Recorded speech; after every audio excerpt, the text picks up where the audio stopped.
A very good afternoon and welcome to Oberstdorf for a slightly delayed start on the third phase of the Tour de Ski. It's the first of the pure sprints today and the women already underway. We're going to just join it in the fifth of the first round matchups, and my goodness, this is one of the strongest races or heats that we've got so far. Charlotte Kalla is in there, who's one of the Tour favourites, of course, previous winner of the Tour and on very, very good form at the moment. But Mike, the person who this course seems to be designed for is Justyna Kowalczyk. Kowalczyk, she's going to hit this hard and probably keep the pace hard throughout the whole 1.2 kilometres. I think the others will be figuring out, Patrick, how on earth do we try and beat Kowalczyk over this profile? Yeah, just talk us about the profile, Mike. We've had the privilege of having a quick look at it. It's one of the worst, steepest, cruelest hills on the Tour.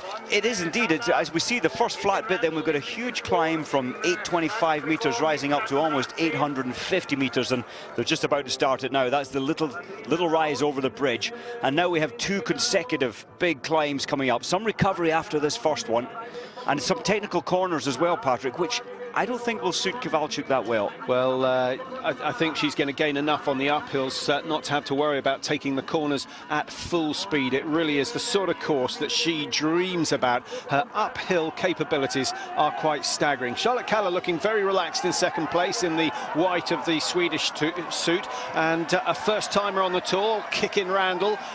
This really is an important day for Randall. If she's going to feature at the end of the Tour, she needs to make an impression today. She has to try and keep or win as many bonus seconds as possible, but Randall suffering a little over the crest of the first major climb. Yeah, one more big climb to go, and I think Kowalczyk will work her way clear.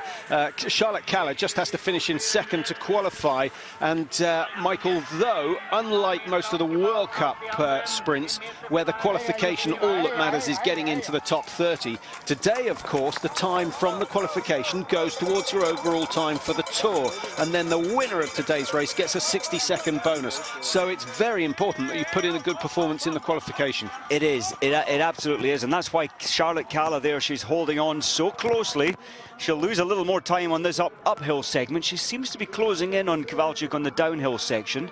Yeah, well, pacing is all important at this stage, and these two can afford a sneaky little look over the shoulder just to check exactly where they are, and they will know from the fact that they can't hear anyone behind them that they're a good 10-15 metres clear. All they've got to do now is stay on their feet as they work their way down to the stadium.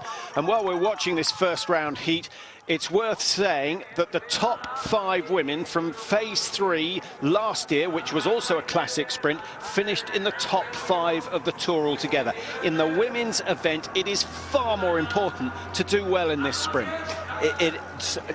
With the bonus seconds, 60 bonus seconds, it's so important. But I'll tell you what, I'm very impressed with Charlotte Kalla. She's actually made it look quite easy, very efficiently travelling up the hills instead of Kowalczyk's almost running pace. I agree, but she needs to play a smart game. Just make sure she finishes in second. She's easing down now. I think she sensed that she's got a little bit of space in hand over the chasing pair of Ivanova and Randall. Now, they could be up for a fastest losers time, 2:52 on that heat. Sounds good, Mike. I think one of those two might just squeeze through as a lucky loser. They may well do. I think Anna Haag might make it through as well as a lucky loser. You're right there with Ivanova. Yeah, Julia Ivanova has made it. Looks as though Kickin Randall has missed out, and so is not going to make an impression. Well, we go straight on with the men's event, and it's first heat in the men's. Emil Jonsson is lined up, ready to go. Marcus Hellner of Sweden also in this heat. And in fact, Mike, we've got the two best sprinters in the world so far this year, Jonsson and Scola. Fulvio Scola of Italy, wearing bib number 11 right in the middle of your screen. Watch him and see if he can do anything about the awesome power of Emil Jonsson. Jonsson, he's just ultra tempo. There he is, bib number 1 on the left of screen. I think Scola had a slight problem with the ski pole there as he left his start grid. Other men in this heat, we've got number 30 on the right in the French suit is Maurice Magnificat. Loris Frasnelli of Italy wearing 21. The Italians in blue and white. Marcus Hellner, who's, well, he was leading the tour after day one, dropped all the way from first down to 21st yesterday, but amazingly, he's still only 33 seconds behind the leaders. So the men's is closer than it's been on any year so far. And with Nortug not on his very best form, Bauer slightly off the pace after yesterday, it's going to be a fascinating encounter, and I think Dario Cologna will be secretly pleased with the way things are going. Cologna, well, he's good at everything, hasn't he? He can reach out to 30 kilometres, 50 kilometres, but he's also a good sprinter. Hellner with the black bib, he's worked so hard this summer to improve his classic. It's getting better, but he's not the finished model yet. Hellner lying 21 in the Tour standings at the moment. Nice turn from Emil Jonsson. I think Jonsson just wants some clean snow, doesn't want to get too tactical on this particular race. Usually, if someone of the strength of Jonsson goes to the front, Mike, the rest of the field are just happy to follow and then make a move later on. Simon Latzer, bib number 10 there in blue. He's looking so tense, but he's desperately trying to hold on to the top two positions. Well, it's Sweden 1 and 2 with Jonsson and Hellner. Hellner using that slightly longer leg length at the top of the second climb. We may see a little sprint from Jonsson just to get an advantage coming into the downhill.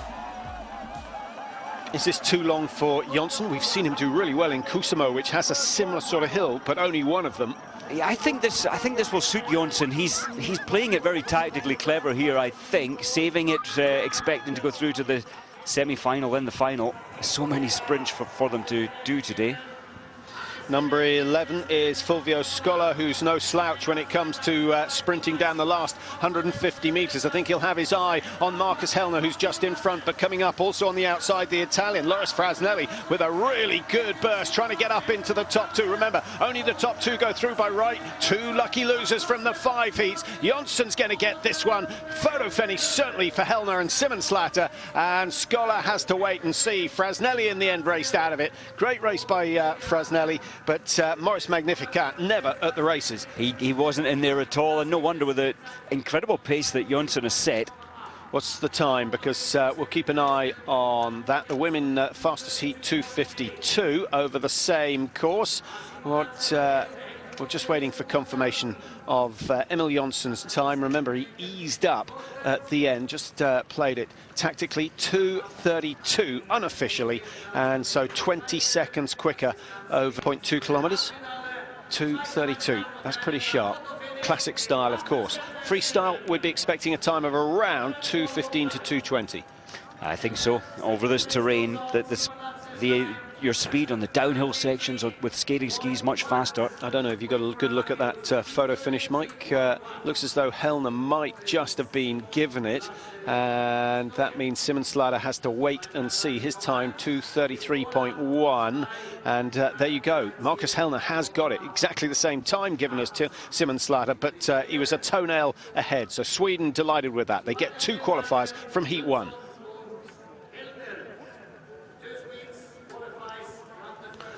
Oberstdorf, of course, a venue for the Four Hills a few days ago, just before the new year. It's been a site for the World Championships. I think we can go all the way back to, what, 1983 or something like that, where they had a fantastic World Championships, and then 97 as well. Yeah, it's such a good location, and they do love the cross-country skiing down in this part of Germany. A long drive yesterday for everybody, straight after the... Well, 15-kilometre for men. They drove down here last night, what, 6 hours? So, heat number 2. Devon Kershaw is in there for Canada. Comes from Canmore, got his personal best yesterday. Has finished in the top 3 of a sprint, so he will be confident of going through to the semi-finals. Also in this heat, we have Andrew Newell of the USA. Devon Kershaw, incidentally, lying second in the Tour rankings. Number 17 there is Sami Jauhajärvi in the black suit, the fin, so it looks black. It's very dark blue, and he's doing well. got himself placed 6th in the Tour at the moment, only 20 seconds off the leaders, and that's some fantastic tempo from Järvi. Mike, that's an interesting tactic, actually. You saw he dropped his hips, kept them low, and just wound the legs up like a little wind-up mouse. Just let it rip over the first. If he can do a similar sort of thing down the finish straight, we could be seeing something special from Järvi. Järvi, he's a little bit like Jönsson we saw earlier. He has the ability, probably being a shorter athlete, to really get the limb speed moving. Well, Andrew Newell has taken control of this straight away.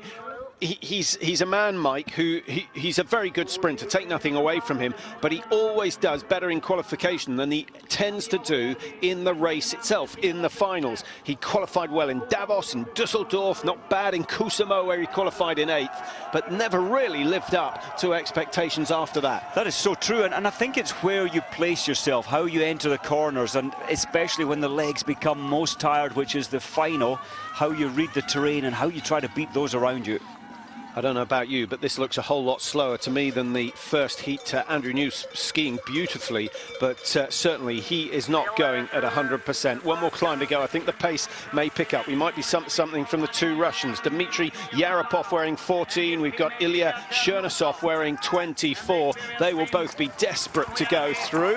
And Järvi, who I mentioned, lying 6th in the Tour standings. Chernosov lies 4th at the moment, number 24 there on the left of your picture, now on the right. So for those 2 men, important to get to the semis and make sure that they pick up a few bonus seconds. We mustn't forget Keishin Yoshida on the left there, bib number 27. There he is, 27. He's doing very, very well. Yeah, that burst from Järvi doesn't seem to have done him any good. Must say, I'm really impressed with Andrew Newell. He's skiing with the confidence. He's showing us that he believes he can win this one. He can take control of it. And so far, that is exactly what he's done. He's got a 4-5 meter lead going into the last section of the race. A little unsteady on the feet.